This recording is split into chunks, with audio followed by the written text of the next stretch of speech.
Hi అండి, welcome back to our channel LS vlogs. Good morning అందరికీ. ఇవాళైతే Saturday vlog అయితే షేర్ చేసుకుంటున్నానండి.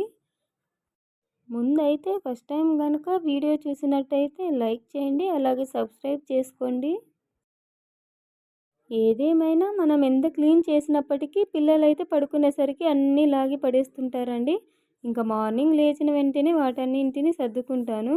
తర్వాత బయటకు వచ్చి ఇలా ఊడ్చేసుకుని తర్వాత తుడుచుకుంటానండి ఇంటి ముందు అంతా. ఏ రోజైతే మనం అర్లీగా లేవాలనుకుంటామో ఆ రోజే లేట్గా లేస్తామండి. ఇంకా లేట్గా లేవడం వల్ల పనులైతే చకచకా చేసుకోవాల్సి వస్తుంది.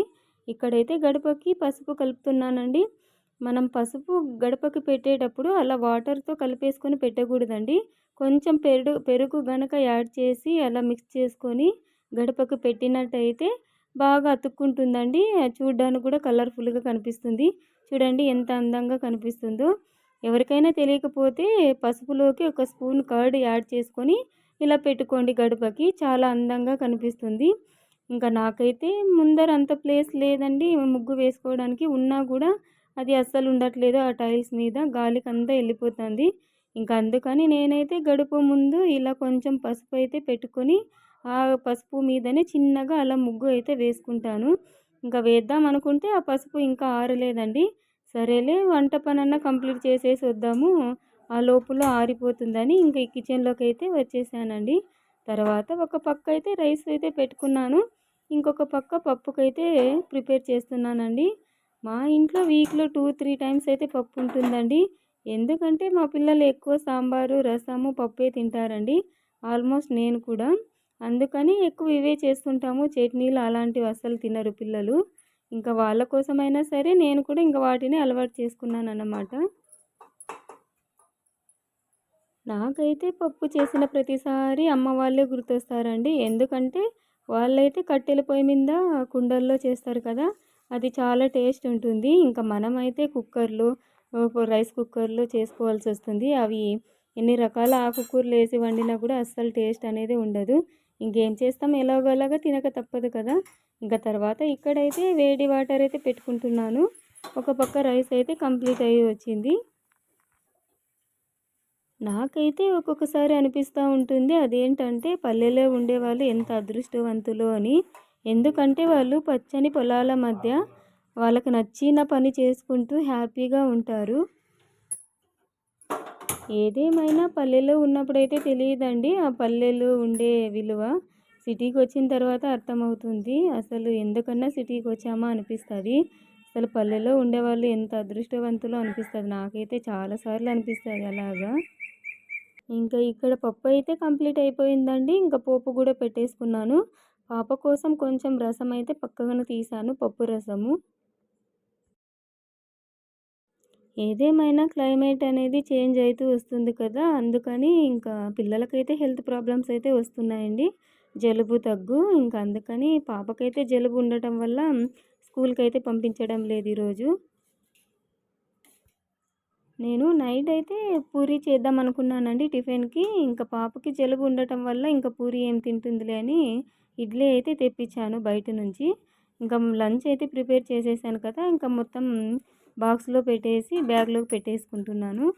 తర్వాత బాబునైతే స్కూల్ దగ్గర వదిలేసి వచ్చాను. వచ్చిన తర్వాత ఇంకా పూజ అయితే స్టార్ట్ చేశాను. ఇంకా భుజితలకైతే కొంచెం తగ్గిందండి, పర్లేదు. ఇంకా హెడ్ బాత్ అయితే చేపించలేదు, కానీ జలుబు ఉంది కదా అని హెడ్కి అయితే పోయలేదు. ఇంకా తర్వాత మమ్మీ నేను చేస్తాను మమ్మీ పూజ అని అంటుంది. సరేలే అని తనతో చెప్తూ తనతోనే చేపించేశాను పూజ మొత్తం. నాకైతే చాలా హ్యాపీగా అనిపించిందండి. ఎందుకంటే మన పిల్లలు మన ముందే అలా పద్ధతిగా పూజ చేస్తూ ఉంటే ఎవరికైనా చాలా హ్యాపీగా ఉంటుంది కదా. ఇంకా పూజ అయితే కంప్లీట్ అయిపోయింది. మా బుజ్జి తల్లి చూడండి ఎంత బాగా కళ్ళు మూసుకొని దేవుడికైతే దండం పెట్టుకుంటుంది. తర్వాత గుడికైతే వెళ్ళొచ్చామండి. వెళ్ళి ఇంటికి వచ్చేసరికి 11 అయ్యింది. ఇంకా అప్పుడు టిఫిన్ ఏం చేస్తాంలే అని డైరెక్ట్గా లంచే చేసేసాము. ఏదేమైనా 6 గనక పూజ కంప్లీట్ అయిపోతే 8 కల్లా తినేస్తామండి. ఇంకా అప్పుడు కనుక పూజ కాలేదనుకో మళ్ళీ పూజ అయ్యేంత వరకు ఇంకా అలానే ఉండాల్సి వస్తుంది.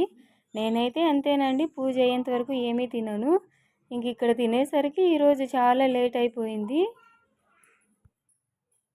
ఏదేమైనా పిల్లలు స్కూల్కి వెళ్తేనే బాగుంటుందండి. ఒక్కరోజు కనుక ఇంట్లో ఉన్నారు అనుకో వాళ్ళకి అస్సలు టైం పాస్ కాదు. ఇంకా వాళ్ళు ఏం చేసినా డయాగ్రామ్స్ వేసుకుంటుంది, కలరింగ్ వేసుకుంటుంది, ఏం చేసినా కూడా అస్సలు టైం పాస్ కావట్లేదు. ఇంకా సరేలే అని నేనే తనతో కొంచెం అలా కబుర్లు చెప్తూ టైం పాస్ చేశాను. ఇంత బోరు కొడుతుంది కదా, కొద్దిసేపు పడుకుందామన్నా అస్సలు నిద్ర రాదు. ఇంకా బుజ్జి తలకైతే ఇంకా తను స్కూల్లో పడుకోదు కాబట్టి తనకు కూడా రావట్లేదు. ఇంకా సరేలే ఏదైనా చేద్దామని ఇంక ఇద్దరము ఇలా క్రాఫ్ట్ అయితే చేసామన్నమాట. అదేంటి అనేది లాస్ట్లో తెలుస్తుంది. ఏదేమైనా ఇన్ని రోజులైతే ఇలాంటివి చేయడానికి అస్సలు టైం ఉండేది కాదండి. ఎందుకంటే ఇంక అక్కడ వర్క్ చేసి వచ్చి ఇంట్లో పనులు చేయడానికి టైం ఉండేది కాదు. ఇంక ఇప్పుడు ఎట్లనో ఖాళీగా ఉన్నాం కదా, ఇంకా నిద్ర కూడా రావట్లేదని నేనైతే ఇంకా ఆర్ట్ చేయడం స్టార్ట్ చేశాను. ఇంకా మా బుజ్జితలు కూడా కొంచెం హెల్ప్ చేస్తుంది.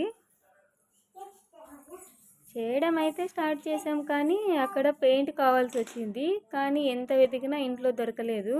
ఇంక ఇప్పుడు బయటికి వెళ్ళేంత ఓపిక లేదు. మార్నింగ్ నుంచి ఒకటే వాకింగ్ అయిపోయింది. ఇంకా సరేలే వద్దు పడుకుందామని అనేసరికి మా బుజ్జితల్లి ఒక ఐడియా చూపింది. అదేంటంటే కుంకుమ ఉంటుంది కదా, కుంకుమలోకి కొద్దిగా పౌడర్ కలిపి కొన్ని వాటర్ కలుపు మమ్మీ, అది కలర్ లాగా తయారవుతుంది అని చెప్పింది. సరే చూద్దాముండు తను చెప్పింది కదా అని ట్రై చేశాను. అది నిజంగానే కలర్ లాగా వచ్చిందండి. చూడండి సర్కిల్కి వేశాను, అది సేమ్ రెడ్ కలర్ లాగానే వచ్చింది. నాకైతే ఒకటి అర్థమైంది. అదేంటంటే మనం పిల్లలు చెప్పింది కూడా అప్పుడప్పుడు వినాలి, అది కూడా వర్కౌట్ అవుతుందని అప్పుడు అనిపించింది. అది నిజంగానే నాకు చాలా ఆశ్చర్యం వేసింది. సేమ్ రెడ్ కలర్ లాగానే వచ్చింది అది అసలు. ఇంకా చేయడం అయితే స్టార్ట్ చేసేసాను ప్రాసెస్ అంతా. ఇలా చేస్తూ ఉంటే నాకైతే కాలేజ్ డేస్ అయితే గుర్తొచ్చాయండి. అప్పుడైతే ప్రాజెక్ట్ వర్క్లో మనం ఎన్నెన్నో డయాగ్రామ్స్ ఎన్నెన్నో ఆర్ట్స్ చేసేవాళ్ళం కదా, ఇంకా అవన్నీ ఇప్పుడు గుర్తొచ్చాయన్నమాట నాకైతే. ఫస్ట్ అయితే ఒకలాగా వచ్చిందండి అది. దాన్ని మళ్ళీ రిపేర్ చేసి దాన్ని ఇంకొకలాగా ట్రై చేసి ఏదోలాగా అయితే ఒక ఫినిషింగ్ అయితే తెచ్చానన్నమాట. నాకున్న అలవాటు ఏంటంటే చిన్నప్పటి నుంచి నేను ఏదైనా ఒకటి స్టార్ట్ చేశానంటే అది కంప్లీట్ అయ్యేంత వరకు వదలను. అసలు దాన్ని వదిలిపెట్టినానంటే అస్సలు మనశ్శాంతి ఉండదు. ఇంకా స్టార్ట్ చేశానండి, అది 3 అవర్స్ పట్టింది కంప్లీట్ కావడానికి. ఇంకా మా హస్బెండ్ అయితే వచ్చారు. ఇంకా ఇంతసేపు చేస్తావు, వదిలేసే తర్వాత చేసుకో అన్నారు. అయినా కూడా వినలేదు. అది కంప్లీట్ అయ్యేంత వరకు అలానే కూర్చొని చేస్తూనే ఉన్నాను. ఫస్ట్ అయితే వైట్ ఫ్లవర్స్ ఒకటే వేద్దాం అనుకున్నాను. ఇలా అయితే చేశానన్నమాట ఫస్ట్. చాలా బాగా అనిపించింది. అది సర్కిల్లో ఉన్నప్పుడైతే బాగా కనిపించింది కానీ అది మొత్తం డిజైన్ వేసేసరికి ప్లెయిన్గా కనిపించింది అన్నమాట నాకు. ఇంకా సరేలే ఇది ఇలా కాదని ఇంకొక ప్రయోగం అయితే స్టార్ట్ చేశాను. అలా చేస్తూ చేస్తూ 3 టైమ్స్ చేశానన్నమాట దాన్ని. లాస్ట్కి అయితే ఫినిషింగ్ ఇలా వస్తుంది. నేను ఏదైనా స్టార్ట్ చేశానంటే దాన్ని పట్టు వదలని విక్రమార్కుడిలాగా చేస్తుంటానన్నమాట. ఒకటి పని స్టార్ట్ చేసి అది కంప్లీట్ అయ్యేంత వరకు అక్కడి నుంచి కదిలేదే లేదన్నట్టు చేస్తుంటాను. ఫైనల్గా అయితే ఇలా చేసేసాను. కానీ అక్కడ ఎల్లో కలర్ వేద్దాం అనుకున్నాను కానీ అది అసలు సెట్ కాలేదు. మళ్ళీ దాన్నంతా తీసేసి మళ్ళీ పింక్ కలర్ చార్ట్ అయితే తీసుకున్నాను. ఇంకా వాటికి కింద ఇలా ఫ్లవర్స్ లాగా పెడితే బాగుంటుందని మళ్ళీ వాటిని తయారు చేశాను. ఇంకా ఫైనల్గా ఇలా అయితే వచ్చిందన్నమాట ఆర్ట్ అనేది. చాలా రోజుల తర్వాత స్టార్ట్ చేశాను కదా, అందుకని కొంచెం లేట్ అయిందన్నమాట. ఎంత లేట్ అయినా మనం వదులుతామా, అది ఫినిషింగ్ వచ్చేంత వరకు వదిలేదే లేదన్నట్టు తయారు చేశానన్నమాట. ఫైనల్గా ఇదైతే ఇలా వచ్చింది. మా బుజ్జితల్లి చెప్పిన విధంగా ఫైనల్గా క్రాఫ్ట్ అయితే ఇలా వచ్చింది. ఏంటంటే అక్కడ గోడ మీద సేమ్ కలర్ ఉండటం వల్ల అది అలా కనిపిస్తుంది అన్నమాట. ఓకే అండి, ఈరోజైతే ఇలా గడిచింది. ఇది ఎలా ఉంది అనేది కామెంట్ సెక్షన్లో కామెంట్ చేయండి. ఓకే అండి, బాయ్, మరీ ఉంటా.